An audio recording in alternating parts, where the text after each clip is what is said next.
Dear students, welcome to the lecture series on mathematics for class 9 by Step Up Career Institute. तो आज का lecture हमारा कंग्रुएंसी पे होगा। कंग्रुएंसी ऑफ ट्रायंगल्स। मोस्टली हम लोग ट्रायंगल्स ही ये चैप्टर जो है ट्रायंगल्स पे ही है। तो पहले हम लोग कंग्रुएंसी का मीनिंग समझेंगे। कंग्रुएंसी किसको कहते हैं, कंग्रुएंट फिगर्स किसको कहते हैं।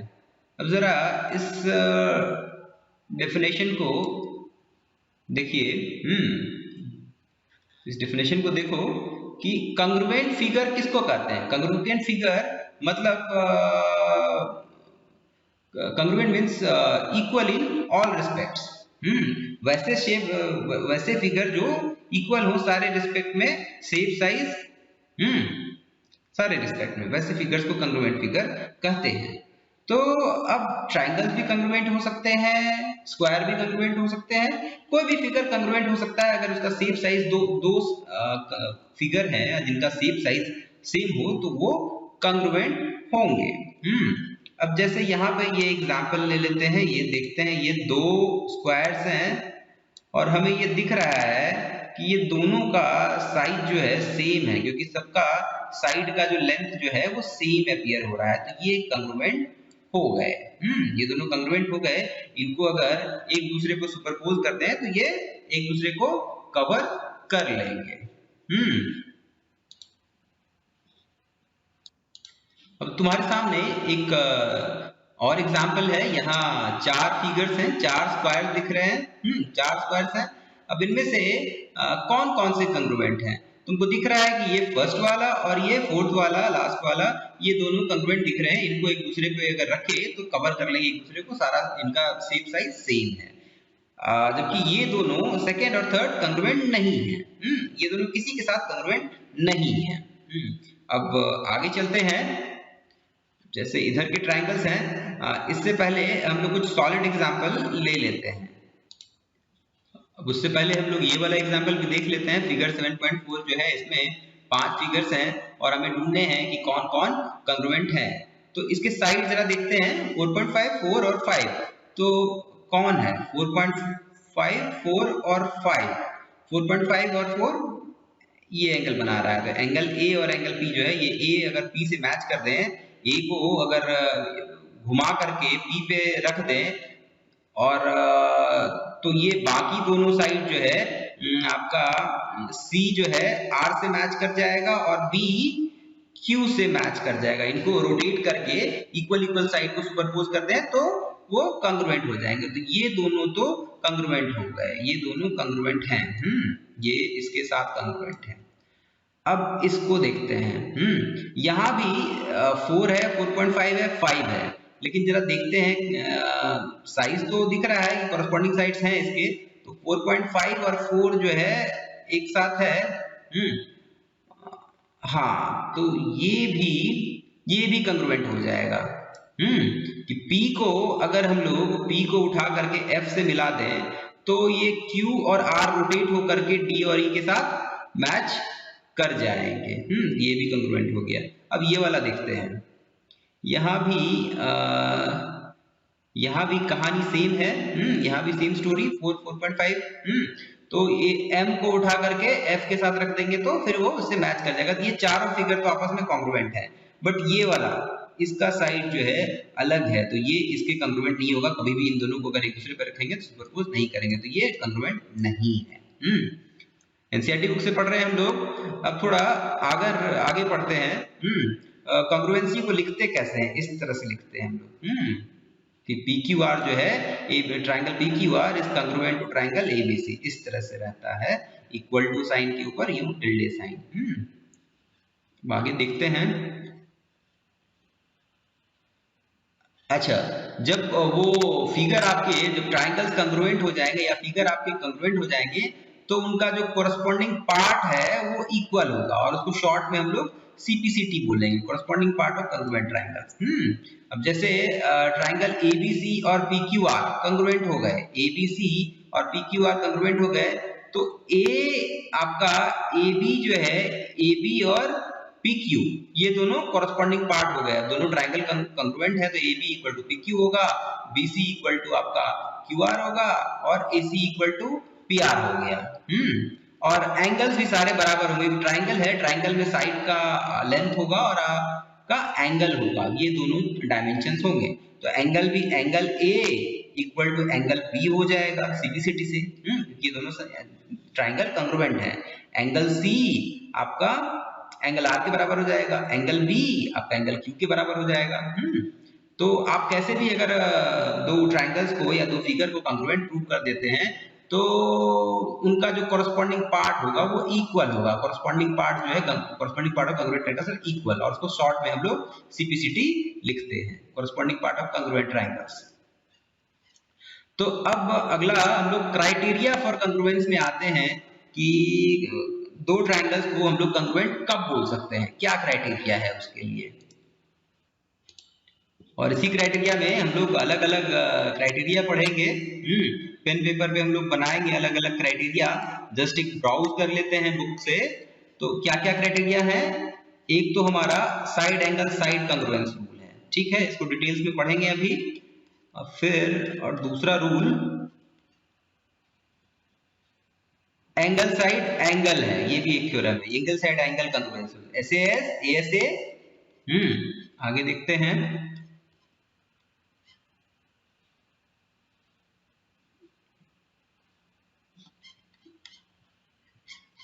आपका AAS कंग्रुएंस रूल भी है। इन सबको की पढ़ाई हम लोग डिटेल्स में करेंगे अभी। जस्ट ब्राउज कर रहा हूं। इतने ही क्राइटेरियन हैं अभी इसमें, तो मुझे आपके सिलेबस में अभी तो उतने ही दिख रहे हैं। आगे देखते हैं और कोई क्राइटेरियन है तो एक बार जस्ट एक ब्राउज कर लेते हैं। NCERT बुक है। हाँ, some more criteria for congruence of triangles, some more criteria for congruence of triangles. तो इसमें क्या क्या है, SSS कंग्रुएंस रूल है, साइड साइड साइड बराबर होंगे। तो फिर और क्या है, RHS कंग्रुएंस रूल है, राइट एंगल हाइपोटेन्यूज साइड, ये राइट ट्रायंगल के लिए ही वैलिड होगा। इसको हम लोग आगे देखेंगे। और क्या है आगे, उसके तो बाद इनइक्वालिटीज इन ए ट्रायंगल आ जाता है। और क्राइटेरिया है क्या, वो हम लोग देख रहे हैं कि जितने भी क्राइटेरिया हैं, हाँ वो सारे क्राइटेरिया हमने अब लिस्ट कर दिए, ठीक है। अब एक एक करके इस टॉपिक पे हम लोग बढ़ेंगे।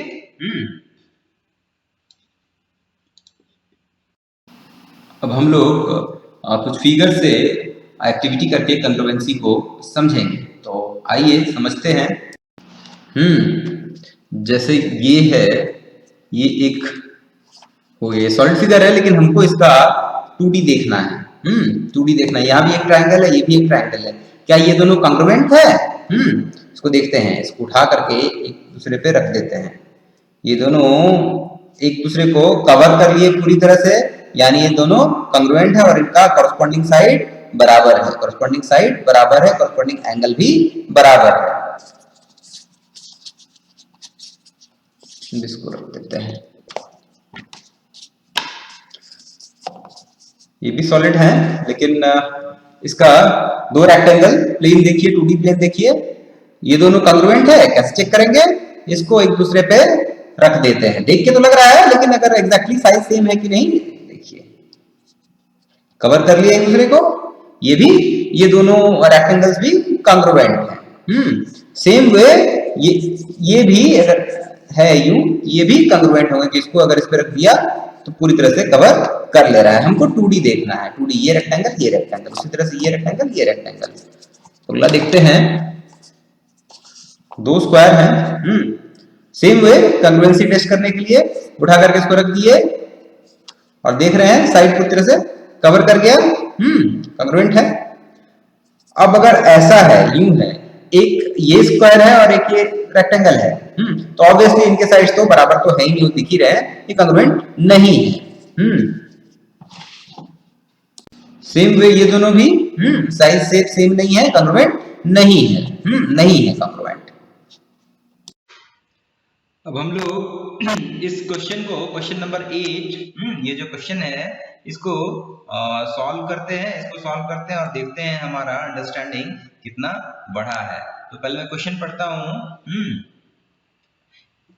राइट ट्रायंगल एबीसी जो है राइट ट्रायंगल है, और ये एंगल जो है 90 डिग्री है। एंगल सी जो है ये 90 डिग्री है। Excuse me. और आपका M is the mid point of hypotenuse AB। इस AB हाइपोटेन्यूज है, उसका M जो है मिड पॉइंट है। और C is joined to M and produced to a point D such that DM equal to CM, यानी DM जो है CM के बराबर ऐसा बनाया गया है। Point D is joined two point B। ये पॉइंट D जो है पॉइंट B से ज्वाइन कर गया। तो हमें ये शो करना है, ये चारों चीजें जो है प्रूव करनी है, शो करनी है। तो आइए चलिए इसको बनाते हैं, सॉल्व करते हैं।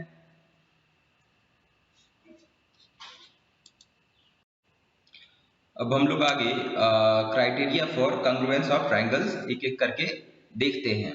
क्या क्राइटेरिया है जिससे दो ट्रायंगल्स कंग्रुएंट हो जाते हैं, कौन कौन से क्राइटेरियन वैलिड है।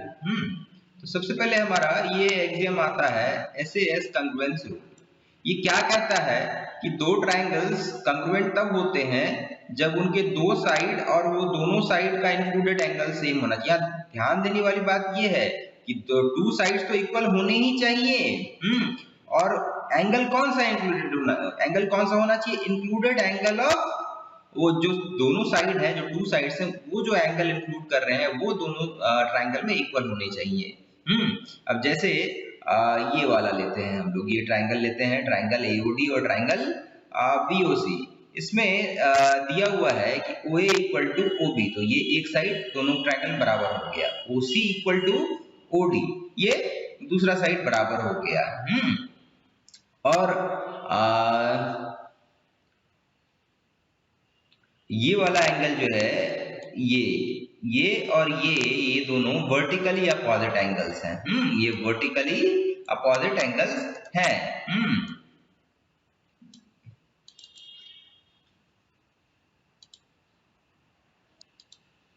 तो ये दोनों एंगल BOC और एंगल AOD, क्योंकि ये दोनों लाइन सेगमेंट हैं और एक दूसरे को O पे इंटरसेक्ट कर रहे हैं, तो ये दोनों एंगल जो है वर्टिकली अपोजिट एंगल्स हो जाएंगे, वर्टिकली अपोजिट एंगल्स हो जाएंगे। ये दोनों एंगल अब हो गया हमारा क्या, इन दोनों ट्रायंगल्स में दो साइड तो बराबर है ही, और ये इंक्लूडेड एंगल, ये दो साइड और इंक्लूडेड एंगल, ये दो साइड और इंक्लूडेड एंगल बराबर है। तो ये दोनों ट्रायंगल्स जो हैं, ट्रायंगल AOD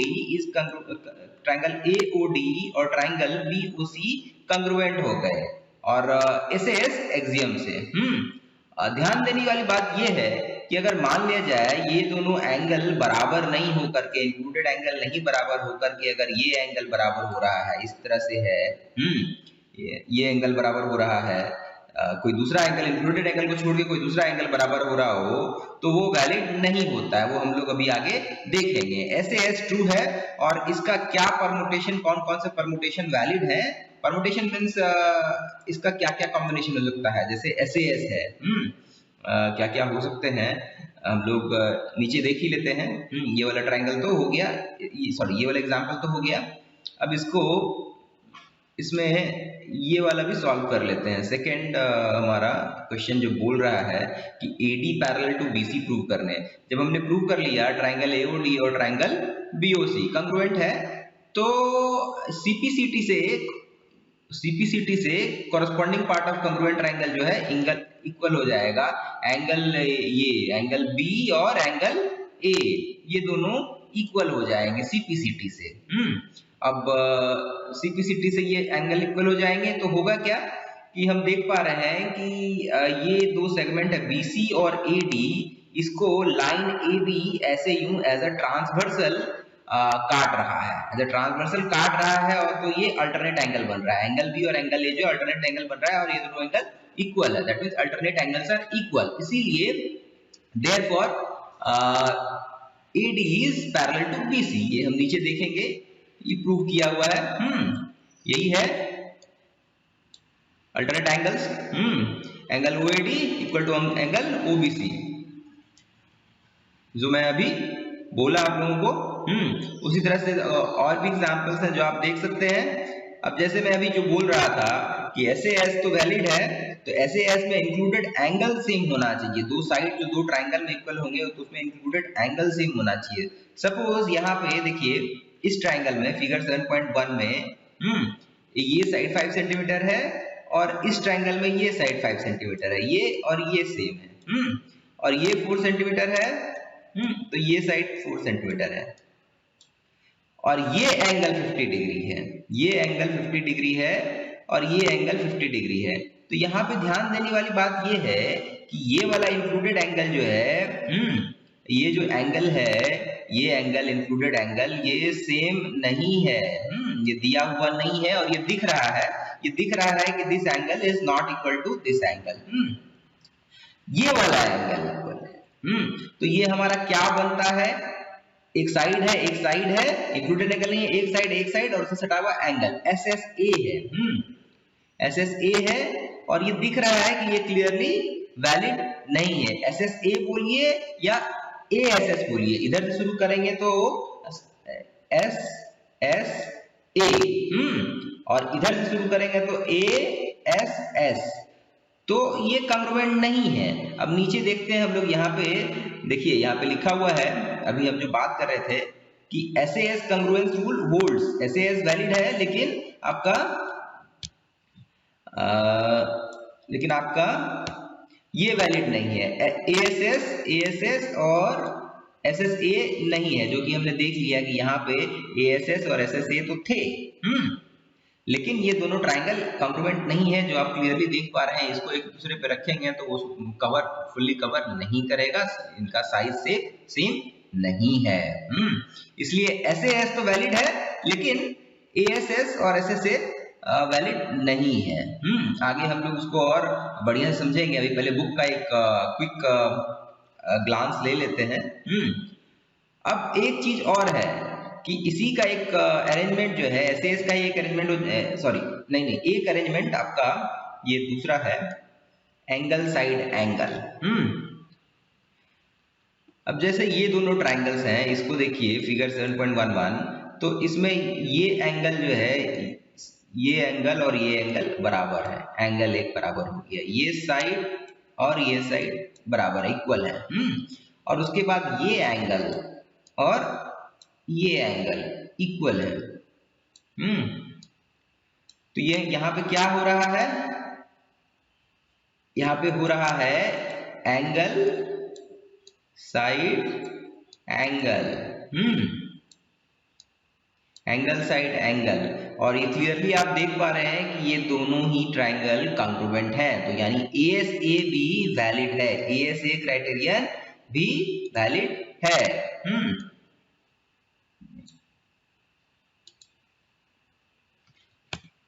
ASA भी वैलिड है।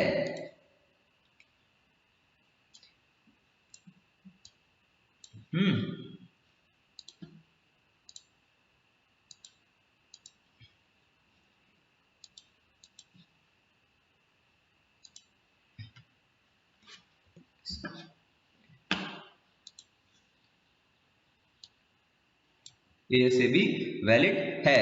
यहां पे लिख देते हैं ASA congruency criterion is valid। ये ऐसा क्यों हुआ, तो उसको जरा देखते हैं। ये एंगल और ये एंगल बराबर हो गया, ये साइड और ये साइड बराबर हो गया, ये एंगल भी बराबर हो गया। तो होगा क्या कि जब ये दोनों एंगल बराबर हो गए तो ये पॉइंट जो है हमारा ट्राइंगल का, ये पॉइंट जो है हमारा ट्राइंगल का फिक्स हो गया, क्योंकि ये दोनों एंगल इक्वल हो गए तो वो सेम पॉइंट पे ही इंटरसेक्ट करेंगे। और यहाँ भी वो जिस पॉइंट पे इंटरसेक्ट करेंगे तो ये लेंथ और ये लेंथ सेम हो जाएगा। वो आप विजुअली देख सकते हैं। आगे बढ़ते हैं। यहाँ देखिए ये थ्योरम आ गया, ASA कॉन्ग्रुएंस रूल। इसका प्रूफ है, इसको प्रूव किया हुआ है। तो इसको प्रूव किया है, ये थ्योरम है। यहाँ पे देखते हैं कि ये angle B equal to angle E है, ठीक है। इसको ऐसे करते हैं,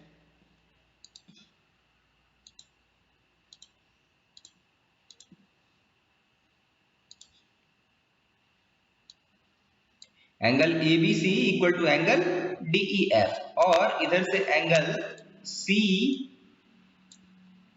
और एंगल एफ बराबर है, दिए हुए हैं। तो अब हमको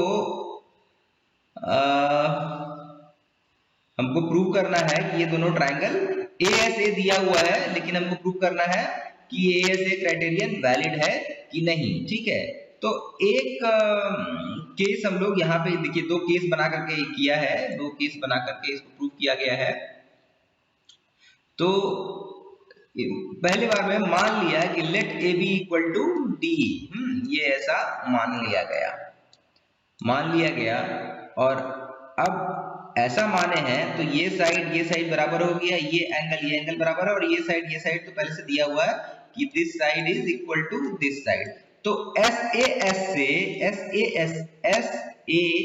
से ये दिख रहा है, SAS से दिख रहा है कि ये दोनों कंग्रुएंट है जब हम माने कि AB इक्वल टू D है।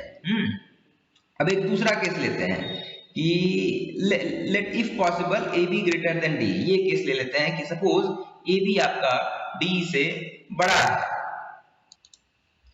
सपोज अब इक्वलिटी वाला केस तो हमने देख लिया कि अगर AB इक्वल टू D है तो ये ट्रायंगल कंग्रुएंट हो जाते हैं, ASA इसके लिए वैलिड है।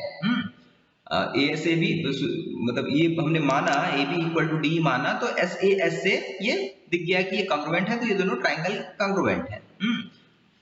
अब अगर AB ग्रेटर देन D है, दूसरा case AB greater than D है, तो उस केस में P हम एक पॉइंट ले लिए, चूंकि AB ग्रेटर देन आपका D है, तो P हम एक पॉइंट ले लिए जो कि PB जो है DE के बराबर हो जाए। ये बाय कंस्ट्रक्शन हम पॉइंट ले लिए कि PB ग्रेटर देन DE हो जाए, क्योंकि as AB is greater than DE तो उसका एक छोटा पोर्शन जो है DE के बराबर होगा, और जो उतना हम लोग कंस्ट्रक्शन से P पॉइंट ले लिए। तो अब इन दोनों ट्रायंगल्स में देखें तो ये साइड और ये साइड तो बराबर हो गया, क्योंकि हमने D के बराबर PB को कंस्ट्रक्ट किया है। BC इक्वल टू EF पहले से दिया हुआ है, BC इक्वल टू EF पहले से दिया हुआ है, और ये एंगल इक्वल टू ये एंगल ये पहले से है, गिवन है, this angle is equal to this angle. तो SAS से ट्रायंगल PBC और ट्रायंगल DEF कंग्रुएंट हो जाएंगे, जो कि यहाँ पे है।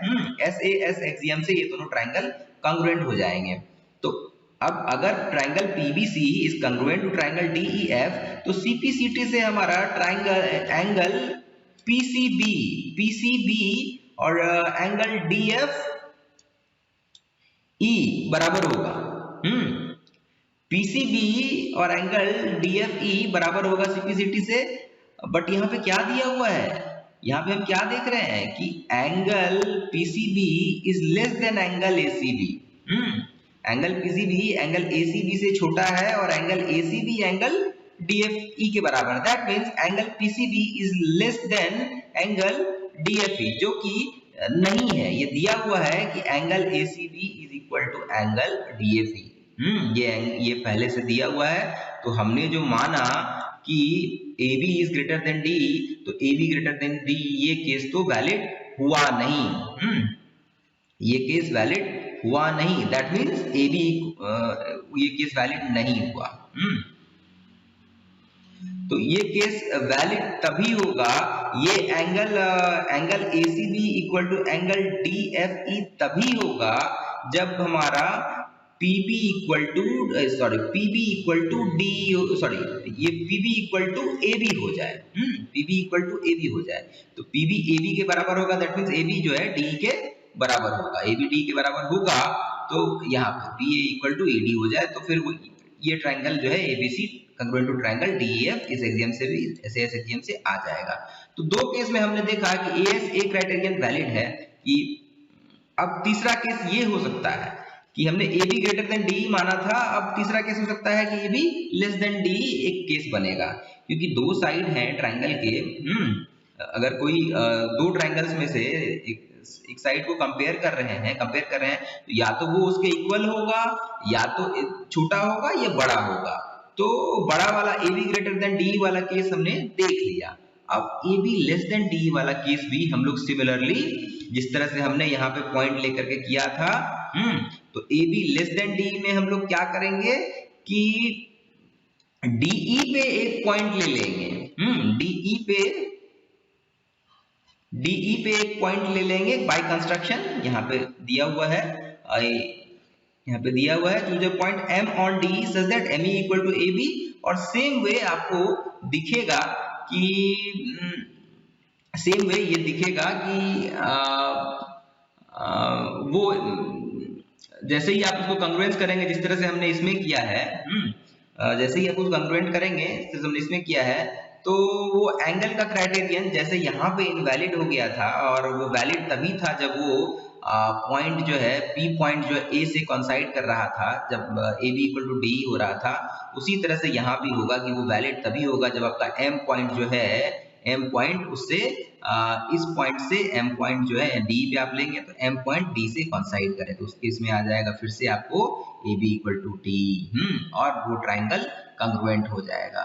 दैट मीन्स ASA क्राइटेरियन जो है, ये हमने तीनों केसेस दे करके देखा कि ASA जो है ट्रू है। ASA क्राइटेरियन अगर है, ASA मैच कर रहा है, तो दो ट्राइंगल्स कंग्रुएंट होंगे।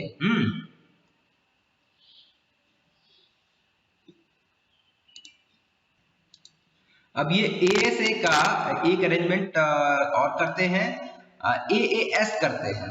जैसे ASA में एंगल और दो एंगल के बीच का साइड लिया था हमने, दो एंगल के बीच का साइड दिया गया था। ASA में दो एंगल हैं, जैसे ये एंगल B और एंगल C, और इसके बीच का साइड है BC। ये दोनों इक्वल होने की बात कही गई थी,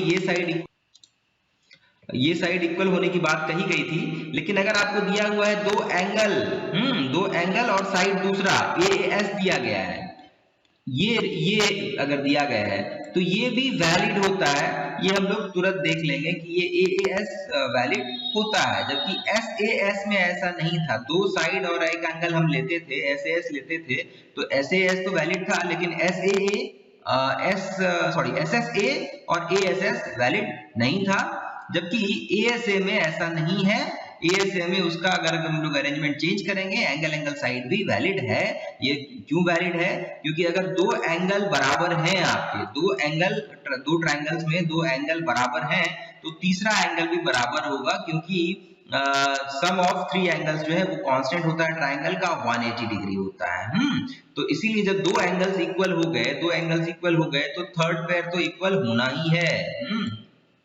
यहाँ पे 180 डिग्री माइनस थर्ड एंगल जो है 180 degree minus sum of equal angles. तो ये दोनों के दो ट्रायंगल के लिए अगर ये कांस्टेंट हो गया, तो थर्ड एंगल तो कांस्टेंट सेम हो ही जाएगा, थर्ड एंगल इक्वल हो ही जाएगा। अब जरा इसको हम लोग पेन पेपर पे करके देखते हैं। अब हम लोग इस क्वेश्चन को, क्वेश्चन नंबर 8, ये जो क्वेश्चन है इसको सॉल्व करते हैं और देखते हैं हमारा अंडरस्टैंडिंग कितना बढ़ा है। तो पहले मैं क्वेश्चन पढ़ता हूँ। राइट ट्रायंगल ABC जो है राइट ट्रायंगल है, और ये एंगल जो है 90 डिग्री है, एंगल C जो है ये 90 डिग्री है। Excuse me. और आपका M is the mid point of hypotenuse AB। इस AB हाइपोटेन्यूज है, उसका M जो है मिड पॉइंट है, और C is joined to M and produced to point D such that DM equal to CM, यानी DM जो है CM के बराबर ऐसा बनाया गया है। Point D is joined two point B। ये पॉइंट D जो है पॉइंट B से ज्वाइन कर गया। तो हमें ये शो करना है, ये चारों चीजें जो है प्रूव करनी है, शो करनी है। तो आइए चलिए इसको बनाते हैं, सॉल्व करते हैं।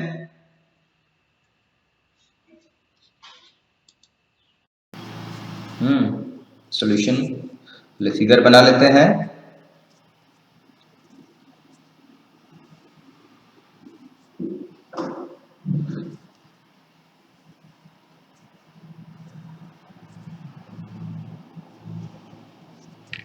हमारा ए बी सी पे राइट एंगल है, ये हाइपोटेन्यूज है ए बी, इस ट्रायंगल का, ट्रायंगल ए सी बी का।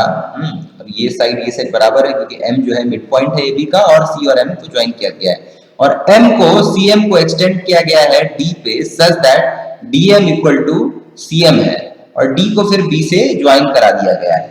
तो हमें अब जो प्रूव करने हैं, तो पहला हमको प्रूव करना है triangle A M C is congruent to triangle B M D, ये प्रूव करना है। तो ये प्रूव करने के लिए अब जरा ए एम सी और बी एम डी इस दोनों ट्रायंगल को देखते हैं, ये हमको प्रूव करना है। सॉल्यूशन बनाते हैं इसका।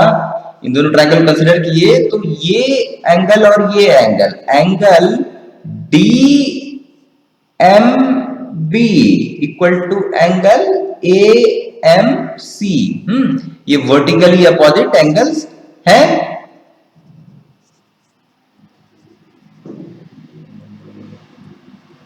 ये वर्टिकली अपोजिट एंगल से इक्वल है, तो एक तो ये हो गया, ये एंगल इक्वल हो गया। अब हम देख रहे हैं कि डीएम जो है सीएम है, गिवन है ये कंस्ट्रक्शन हुआ है ऐसा, और ये गिवन है, और आपका A M equal to B M है, ये ऐसा, एम जो है मिड पॉइंट है, तो और इसीलिए ए एम बी एम है, ये भी गिवन है। तो हम क्या देख रहे हैं, अगर इस दोनों ट्रायंगल को, triangle A M C B M T देखें, तो side angle side, side angle side, तो एस ए एस क्राइटेरियन से ये कंग्रुएंट हो जाएगा। एक ये एंगल हो गया इंक्लूडेड, और दो साइड होंगे, तो triangle A M C is congruent to triangle B M D. S A S criterion जो हमने थोड़ी देर पहले एक्सियम देखा था, एस ए एस एक्सियम था।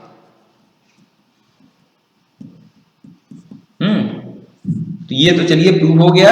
सेकेंड जो हमें प्रूव करना है, सेकेंड हमको दिखाना है angle D B C is a right angle.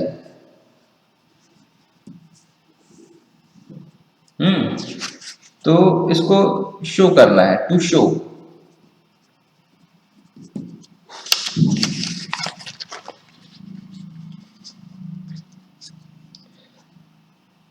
तो ये जो है एंगल डी बी सी,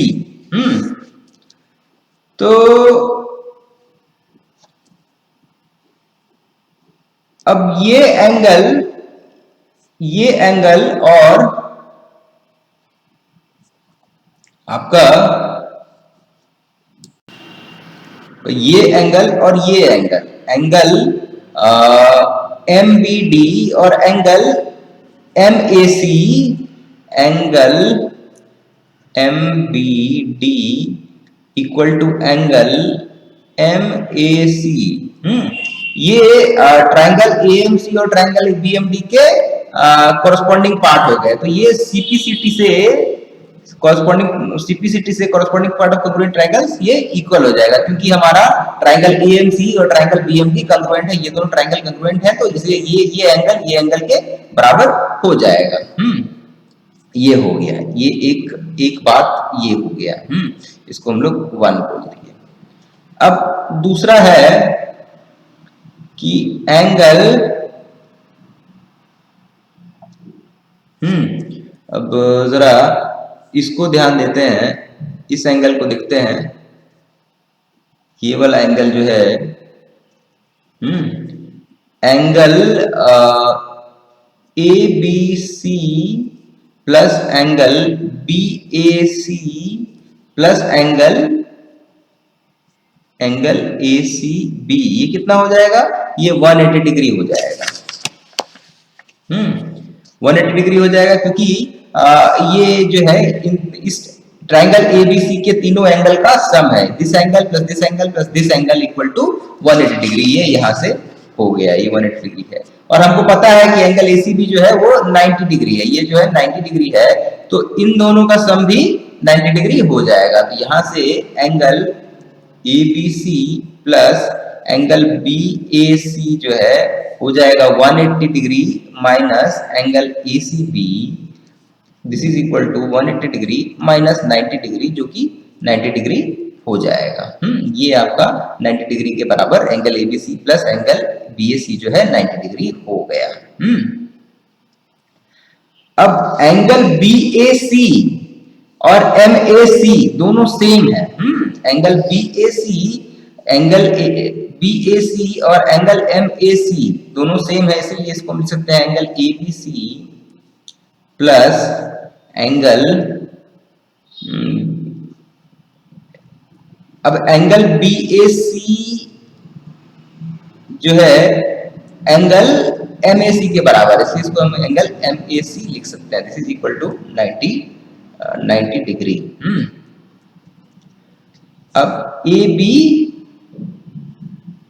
एबीसी प्लस एमएसी, अब एबीसी को, एंगल एबीसी को हम एंगल एमबीसी भी बोल सकते हैं, MBC plus angle MAC, this is equal to 90 degree.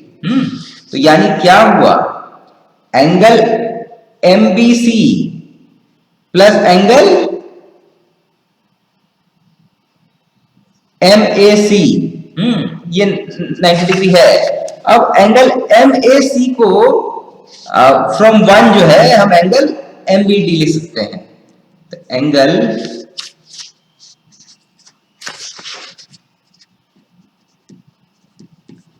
Plus angle M B D equal to 90 degree using 1, condition 1 जो हमने यहाँ पे निकाला था। तो अब क्या हो गया, angle MBC plus angle MBD क्या हो जाएगा, एंगल डीबीसी हो जाएगा, एंगल डीबीसी हो जाएगा। तो दैट मीन्स एंगल, यहां से angle DBC equal to 90 degree. यही हमें प्रूव करना था, यही हमें शो करना था, और ये शो हो गया, ये हमने दिखा दिया। ये प्रूव हो गया, प्रूव्ड। अब इस क्वेश्चन का पार्ट 3 और पार्ट 4 मैं आपको होमवर्क दे रहा हूं। ये आपको ट्राई करना है, और जिनसे नहीं हो पाता है वो मुझसे पूछेंगे, सवाल सॉल्व करके मैं पोस्ट कर दूंगा। Thank you for your patience.